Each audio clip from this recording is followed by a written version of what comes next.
Yes, folks, it's Tales from the Jails with John G Sutton. Do please, I ask you all this, time after time, please do like and subscribe. I mean, if you're watching this channel, it helps a great deal. Alright, I'm going to talk today about David Icke. Now, David Icke, you probably know, I would say that he is the world's leading conspiracy theorist.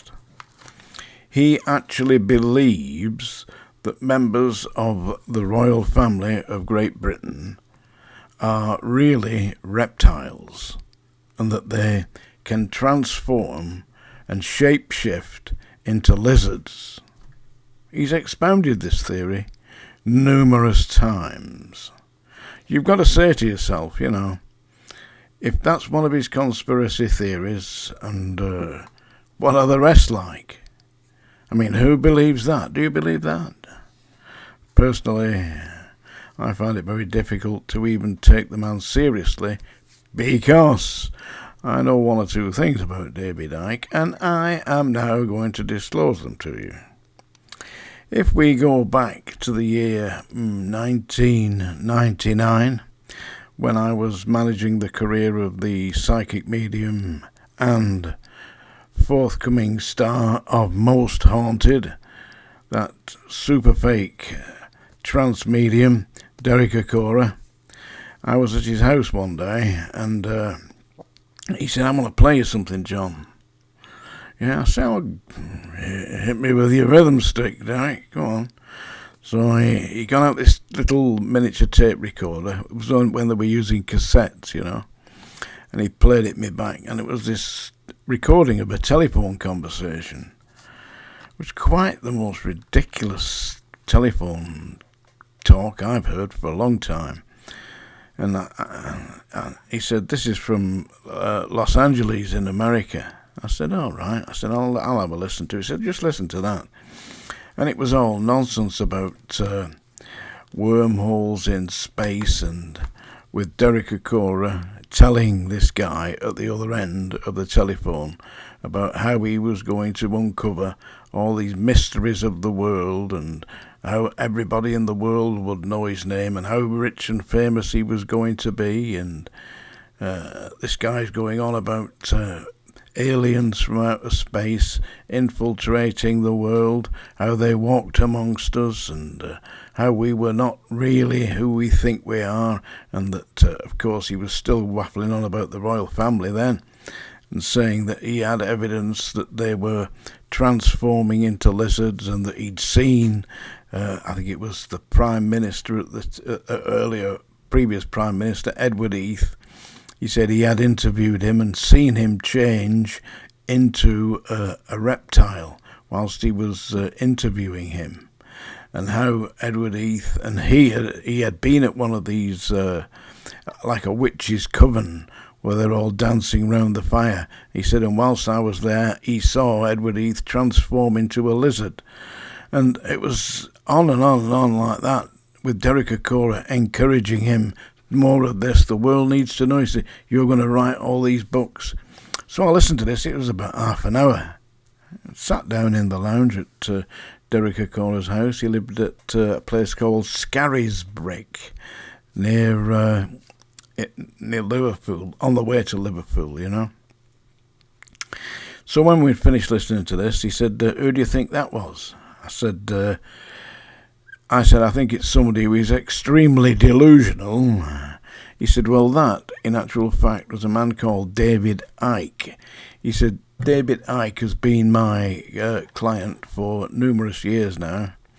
He said, and he rings up bouncing these ideas off me. He said, what do you think about that? The idea that aliens are walking amongst us, and how he's going to write all these books. I said, "Do you get paid for this?" Do you know what ACORAH said? He says, "There's no way I'm listening to shit like that unless I get paid." Seriously. I said, "But you're encouraging him."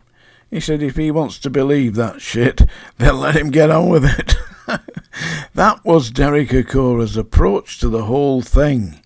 If people are willing to listen to nonsense and pay him, then he was willing to spout it, and he would go to outrageous lengths. I mean, look what he did with that, supposedly when he was channeling the ghost of Dick Turpin, when he was on Most Haunted. Mary loves Dick. Mary loves Dick. I reckon he'd taken a bet that he daren't do it, and you could see that they were struggling not to laugh. I mean, all right, I showed him how to do it, but I mean, that's taking it to extremes. Yeah. Anyway, Derek died. I think he died about, when was it? Quite a while ago now, isn't it? Yeah. 2020, was it? 2019. He's been dead about 6 years. Died at the age of 69. Yeah, well, about 6 years, because he was just a little bit younger than me. And, of course, he died quite a rich man, actually. He was he left a couple of £1 million, I believe, in his will. Never paid me properly. In fact, when it came time to be paid for the films that I scripted, directed, and organised, I didn't get paid. I could have sued, but to be honest, I mean, when you've been down that road once or twice, believe me, you don't want to know. And I was at that age where I thought, I tell you what, John, just bollocks to it. Let him get on with it. If that's what he wants to do with his life, then there will be retribution, but not in this dimension. Anyway, David Icke, he's now got theories about Madeleine McCann and the disappearance of that little girl.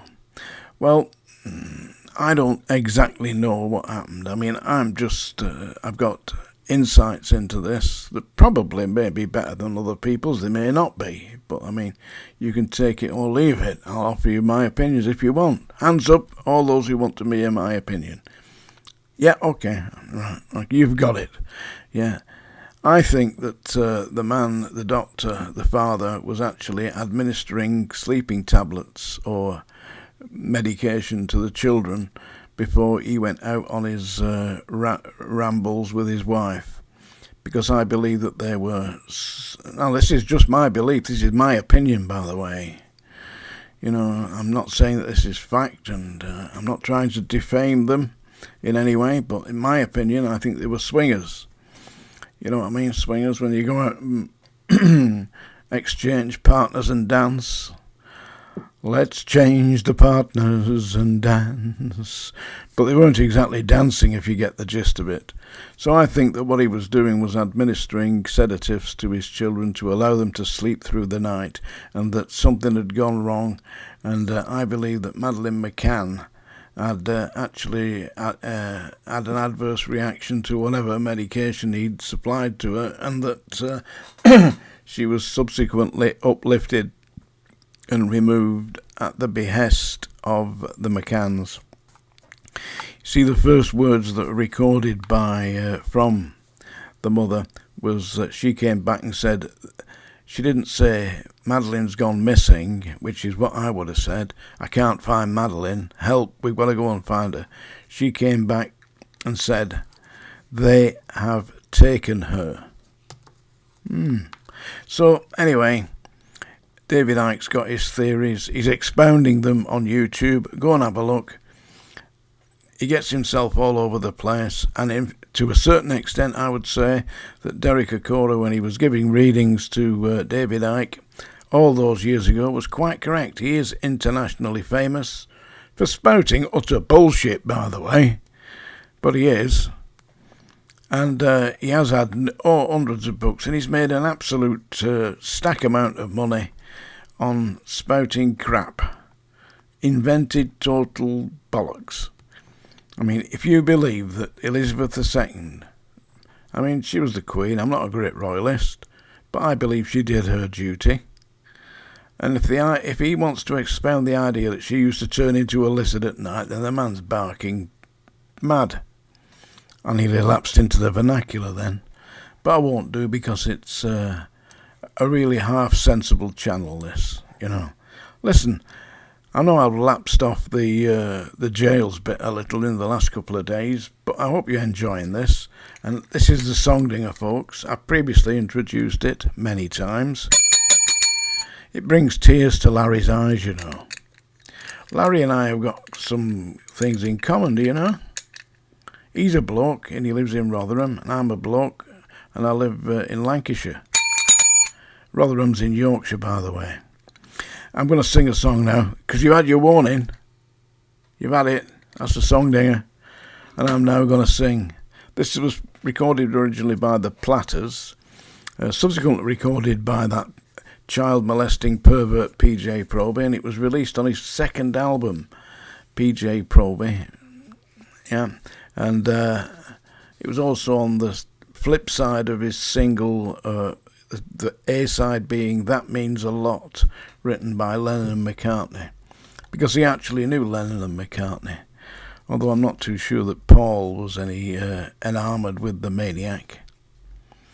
He was very difficult, you know. I'll tell you about this. I'm writing my 4th book, by the way, on this series. Book number 4, I'm going to start, yeah? Anyway, and it will have details about all that in. You try going out for a night with PJ Proby on the town. Hey, you'll do it once, but if you do it twice, you're a better man than I am, Gunga Din. Here we go. This is My Prayer by the Platters. Well, it's not by the Platters, it's by me, by the way. I'm not one of the Platters, I'm one of the Splattered. And I will be tonight, because my wife's got me some Jack Daniels. When the twilight is gone and no songbirds are singing, when the twilight is gone, you come into my heart, and here in my heart you will stay while I pray. My prayer is to linger with you at the end of the day, in a dream that's divine. My prayer is a rapture in blue, with the world far away, and your lips close to mine. While our hearts are aglow, oh, tell me the words that I'm longing to know. My prayer and the answer you give, may they still be the same. For as long as we live, that you'll always be there at the end of my prayer. There you go. My Prayer by the Platters, as destroyed, utterly castrated by John G Sutton. Do please like and subscribe. Comments down below. Insults, don't mind you. Go for it. Tales from the Jails.